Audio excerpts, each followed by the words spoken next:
24 hours inside the world's most secure prison, ADX Florence. In a barren stretch of Colorado desert, hidden behind razor wire and red rock, lies a prison so secure that no one has ever escaped, not even close.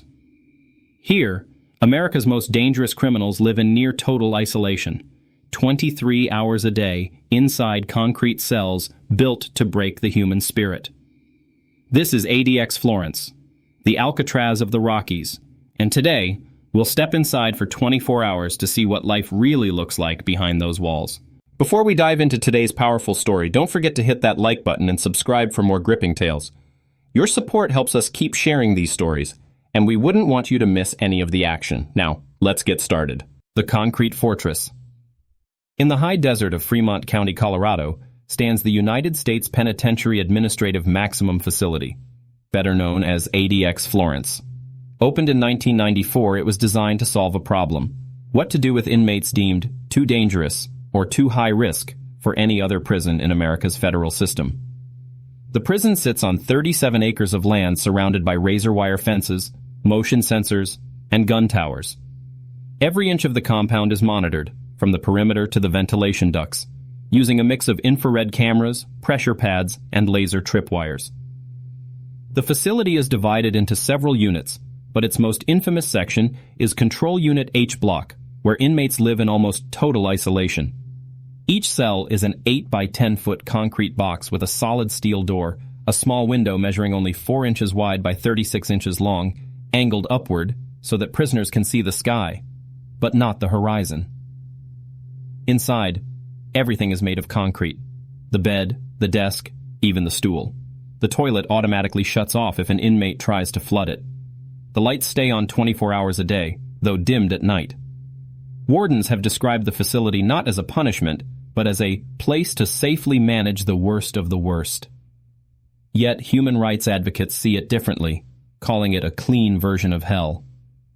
Chapter AM. The day begins. At exactly 6 o'clock a.m., the prison's intercom hums to life. Inmates awaken not to sunlight or sound, but to the soft click of mechanical locks and the shuffle of guards' boots echoing down the tier. Breakfast arrives through a metal slot in the door, known as the food port. There's no cafeteria, no human contact. Trays are slid through the slot, and officers' gloved hands appear only for a moment before the hatch slams shut again. A typical breakfast might include powdered eggs, oatmeal, and a carton of milk, all eaten alone, facing concrete walls. The average inmate at ADX sees fewer than 4 human faces per day, and all through reinforced glass. Some inmates have described this moment, the brief exchange during meal delivery, as the only conversation you get. Guards monitor every interaction. Even eye contact between prisoners is impossible. Each cell faces inward toward walls, not other cells. After breakfast, the next sound most inmates hear is silence. 9 o'clock a.m. Exercise in a box. Every day, prisoners are entitled to 1 hour of recreation, though in ADX, recreation looks different than anywhere else. They are escorted, shackled at the wrists, waist, and ankles, through a series of electronically controlled doors until they reach an outdoor pen roughly the size of a large bathroom. It's enclosed by 20-foot concrete walls and a steel mesh roof. Some inmates refer to it as the dog run. Here, they can walk in circles, stretch, or stare upward at the patch of blue sky framed by concrete. They never see other inmates. On windy days, sand from the desert sometimes blows into the yard, one of the few reminders that a world still exists beyond the walls. Many spend the entire hour pacing, counting steps, or talking to themselves just to hear a voice. Home 30 a.m. Lockdown routines. When the hour ends, inmates are escorted back, one at a time, to their cells. The door closes with a heavy metallic thud. This sound defines life at ADX Florence. For most, the next several hours are filled with routine. Letters are read by staff before being sent or received. Books are limited and screened for security. Television is allowed in some cells, small, black and white units offering educational and religious programming. Phone calls are restricted to 15 minutes per month, monitored and recorded. Some inmates, through years of good behavior, can move into less restrictive programs like the step-down unit, a gradual process that might eventually lead to transfer out of ADX. But for others, especially those serving life without parole, this is permanent. One former warden described the purpose bluntly. It's not meant for rehabilitation, it's meant for control. The design ensures that no two inmates ever come in contact. Doors are opened remotely. Food is delivered through slots. Even medical visits occur behind glass. Mosh PM. The inmates of ADX. Among those who've lived within ADX's concrete walls are some of the most infamous figures in modern criminal history. Ted Kaczynski, the Unabomber, before his death, served his life sentence here. Ramzi Yousef, mastermind of the 1993 World Trade Center bombing. Terry Nichols, Oklahoma City bombing conspirator. Dzhokhar Tsarnaev, Boston Marathon bomber. Richard Reed, the shoe bomber. Zacarias Moussaoui, the so-called 20th hijacker of 9/11. Larry Hoover, founder of the Gangster Disciples. Each lives in isolation, often unaware of who occupies the cell next door. Inmates communicate occasionally through the ventilation system, tapping messages through pipes or flushing toilets in rhythmic codes, a modern form of prison Morse code. Guards often discover these attempts and issue disciplinary actions. Despite such strict control, ADX has recorded multiple suicide attempts, some successful. Mental health professionals have called it psychological torture through sensory deprivation. Evening in isolation, 6 o'clock p.m., midnight. As dusk settles over the San Luis Valley, the world beyond ADX Florence begins to dim. But inside, the light never truly fades. Every cell remains illuminated by a dull fluorescent bulb that casts a bluish-white haze across the concrete. It's never fully dark here, and that's by design. Dinner arrives the same way breakfast and lunch did, through the narrow slot in the steel door. It's often a portion of rice, vegetables, and meat substitute or beans. Sometimes a plastic spoon accompanies it. Knives and forks are forbidden. Even the tray itself is made of soft plastic to prevent self-harm. Once the slot closes, silence returns. Most inmates at ADX spend their evenings reading, writing letters, or staring at the walls. Books are one of the few lifelines available. The prison library operates through a book cart system. Guards push a small cart down the tier once a week, allowing inmates to exchange reading material. Each book is inspected for hidden contraband, and titles are limited to approved lists. Religious texts and educational materials are common. Some prisoners study law, filing handwritten motions in the faint hope of appeal or sentence reduction. Others, like former inmates have testified, simply count the tiles in their cell over and over again to keep their minds from slipping. One guard once told a reporter, "The noise here isn't shouting, it's the silence that gets you." From 7 o'clock to 10 o'clock p.m., the lights dim slightly to signal nightfall. Guards perform hourly rounds, their steps echoing through the long corridor. At any moment, a red light can flash, an alert that a cell door is malfunctioning, or an inmate has attempted self-harm. For inmates with mental illness, and there are many, these hours are the hardest. The lawsuit Cunningham versus Federal Bureau of Prisons, 2013, revealed that some inmates with schizophrenia or severe depression were kept in isolation without adequate psychiatric treatment, leading to self-harm, delusions, and suicide attempts. The settlement from that case forced the Bureau to improve mental health services at ADX, but according to advocacy groups, problems persist. By midnight, the prison falls back into its strange rhythm of mechanical silence, fluorescent light, steel and air vents whispering through the night. Even in sleep, they are watched. Cameras mounted in the ceiling corners monitor every movement. Heartbeat monitors and motion sensors ensure that guards are alerted to even the smallest change. The surveillance never stops. 12 a.m. Life under 24-hour surveillance. At midnight, ADX Florence becomes even quieter, but not less active. In the control room, officers sit before a wall of monitors displaying every cell, corridor, and yard. The screens cycle through live feeds from hundreds of cameras, covering almost every inch of the compound. Each inmate's door is electronically controlled, with backup locks that can be sealed from a central console. Even in emergencies, like fires or medical events, procedures require layers of authorization before a door can open. This is where the phrase escape-proof becomes literal. Motion detectors, seismic sensors, and infrared perimeter beams create overlapping fields of security. If even a bird crosses too close to the fence, sensors trigger automatic scans. At least 2 armed guards patrol the outer perimeter, equipped with night vision gear and radios linked directly to the control center. Inside, the Special Security Unit monitors communications. Every phone call, letter, and visitor request passes through federal approval. Attorneys are allowed to meet inmates face-to-face, but only through reinforced glass. In one 2016 interview, a former staff member said, "ADX is not a prison. It's a laboratory for control." He wasn't referring to experiments, but to the psychological precision with which ADX isolates, monitors, and disciplines. Even within the Bureau of Prisons, ADX stands apart. Regular federal penitentiaries have open yards, shared cells, and limited social contact. ADX has none of these. It's a place where, as one journalist described, the sound of a man's own breathing becomes his only companion. 3 a.m., when silence breaks. At around 3 a.m., the silence sometimes shatters.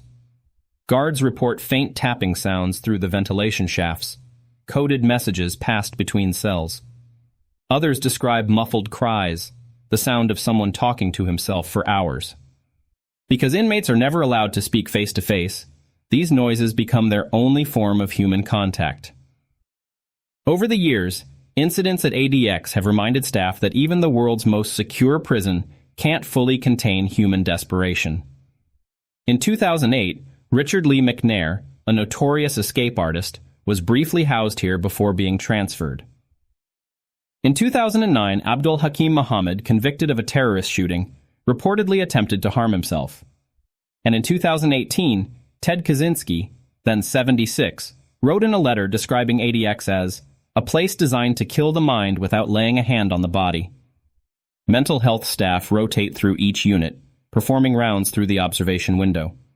If an inmate doesn't respond to verbal check-ins, the lights flash brighter, and a team of officers may be dispatched to confirm consciousness.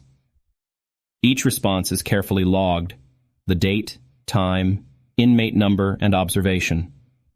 Every procedure must be followed, even at 3 a.m. Outside, snow may fall silently over the desert, covering the razor wire in white. Inside, the rhythm remains the same: silence, light, breath, and concrete. Bones, a.m. Another day begins. When morning comes again, the cycle restarts. There's no dawn, only the dim shift of artificial light. Breakfast arrives through the slot. Guards move silently down the corridor, checking each cell window. The voices that call out for attention are rarely answered. Every 24 hours in ADX Florence is nearly identical. Meals at 6 a.m., 11 a.m., and 5 p.m. Recreation once a day, always alone. Mail and calls monitored. Lights dimmed but never off. It's a system built to remove unpredictability, to strip life down to routine. And yet, within that routine lies the hidden cost: human time. Some inmates have spent over 20 years here without touching another human being. Others, like Ramzi Yousef, reportedly continue to show no emotion at all. Eyes blank during evaluations, speech monotone. Former guards have described ADX as safe, efficient, and soul-crushing. Even the staff admit that long-term exposure to such an environment affects them too. Many experience burnout, nightmares, and emotional detachment after years of working in silence and tension. The step-down program, the only way out. In a place where isolation defines existence, the step-down program is the one flicker of hope. It's the only path out of ADX Florence's control unit, a gradual system created by the Bureau of Prisons, BOP, to help inmates transition from total isolation to lower security facilities. For most inmates, this isn't a reward, it's survival. The program is structured in 4 phases, each lasting months or years depending on behavior, psychological stability, and compliance. Phase 1. Control Unit. Inmates begin here, in complete isolation. 23 hours a day alone, 1 hour in a solitary recreation pen. All communication is monitored, and privileges are minimal. Guards observe behavior patterns, noting everything: how an inmate eats, sleeps, or even reacts to silence. Any sign of aggression, defiance, or manipulation resets the clock. Phase 2. Intermediate Control. If an inmate demonstrates consistent discipline, they may be transferred to an intermediate range cell. The differences are subtle but powerful: a small radio, an occasional phone call, a limited reading selection. Now, for the first time, inmates might hear another human voice directly, through the door or across the hall, though physical contact is still forbidden. In Phase 3, Pre-Transfer Unit. This is where limited social interaction begins. Prisoners may participate in group therapy or controlled educational sessions, conducted under strict observation. Guards are present at all times and inmates are shackled during group activities. The sessions focus on behavior management, emotional control, and decision-making. Not rehabilitation in the traditional sense, but reconditioning after years of isolation. Phase 4. Transfer to lower security facility. If inmates successfully maintain positive behavior, they can be transferred to another federal prison, often USP Marion or USP Terre Haute, facilities with less restrictive conditions. However, very few make it to this stage. Some never attempt it. For inmates serving multiple life sentences, like Ramzi Yousef or Terry Nichols, the step-down program offers no real freedom. It simply moves them from one concrete box to another with slightly more air. Even so, the BOP insists it's a necessary process, not for the inmate's comfort but to maintain safety and order. Human rights advocates disagree. They call it a bureaucratic illusion of progress in a system that rarely releases anyone. The psychological toll. Psychiatrists who have studied ADX Florence often describe it as a laboratory of sensory deprivation. Even though inmates are physically safe, shielded from violence, riots, and external threats, they face a different kind of suffering: prolonged psychological decay. Dr. Craig Haney, a psychologist who testified in the Cunningham vs. BOP lawsuit, explained that long-term isolation produces measurable brain changes. He described inmates who developed severe depression, hallucinations, memory loss, and social withdrawal, effects that can become permanent. Prisoners who arrive mentally stable often deteriorate within months. Those with pre-existing conditions worsen quickly. In letters obtained by journalists, inmates have described hearing voices whisper through the vents, losing track of time for weeks, and forgetting what faces look like. The BOP claims that mental health staff make daily rounds, offering therapy and medication. Yet, according to Amnesty International and court filings, many inmates refuse help, either distrusting staff or fearing that showing weakness will extend their isolation. One former inmate wrote, "I started talking to the ants on the floor. They became my friends. When they cleaned my cell and the ants were gone, I cried." The Cunningham settlement, 2015, required new mental health units and psychiatric evaluations at ADX, and several inmates have since been moved to specialized facilities. Still, critics argue that isolation itself, not the inmate's mindset, is the disease. Staff behind the walls. The story of ADX isn't just about inmates. It's also about the men and women who work there, the officers, psychologists, and maintenance staff who step into that silence every day. ADX employs roughly 400 staff for about 350 inmates, giving it one of the highest staff-to-inmate ratios in the country. Guards undergo specialized psychological screening before assignment and receive training in non-contact management, mental health crisis intervention, and emergency extraction procedures. A typical correctional officer's day involves monitoring camera feeds, escorting prisoners in full restraints, and logging minute-by-minute activity reports. Each movement, from mail delivery to cell cleaning, is recorded. But even staff pay a psychological price. In interviews, several former officers reported anxiety, sleep disorders, and emotional numbness. One said, "You spend enough time in that silence, and it follows you home." Another admitted that some officers quit after just a few months. The job's monotony, combined with the constant pressure to prevent mistakes, creates extreme stress. Yet others see it differently. For them, ADX represents the final safeguard, the one place where individuals who have killed inside other prisons can no longer harm anyone. It's a paradox. To protect society, they must enforce isolation, even if that isolation slowly destroys the people inside. Security systems, technology, and architecture. To understand why ADX Florence has never experienced a successful escape, you have to look at its design. A masterclass in containment. The prison was built using the control-through-architecture principle. Every corridor is angled, so guards can monitor multiple lines of sight from a single position. Each cell door weighs 200 pounds, made of reinforced steel, and opens electronically from a remote command center. The perimeter is guarded by motion detectors, infrared cameras, and pressure sensors buried beneath the ground. Beyond the final fence, a no-man's-land zone of gravel and sand makes footprints immediately visible. Even the air system is isolated, preventing inmates from passing notes or contraband through ventilation ducts. Security protocols operate on redundancy. Each system, doors, lights, alarms, has a manual override and a secondary control panel in case of failure. During power outages, generators activate instantly. The facility also integrates behavioral tracking technology. Staff can view every inmate's disciplinary record, movement history, and mental health notes on a shared digital interface. If a prisoner shows signs of agitation, they can be flagged for review before a problem occurs. ADX isn't just secure because of walls. It's secure because of information. In short, it's a 4. Trust designed not just to contain people, but to predict them. If you found this story eye-opening, don't forget to like, subscribe, and turn on notifications. We have more real-world prison documentaries coming soon. Every fact in this video comes from official court documents, federal records, and verified news investigations, because the truth deserves accuracy. Drop a comment below. Do you think prisons like ADX Florence keep the world safer? Or cross the line into psychological punishment? Thanks for watching.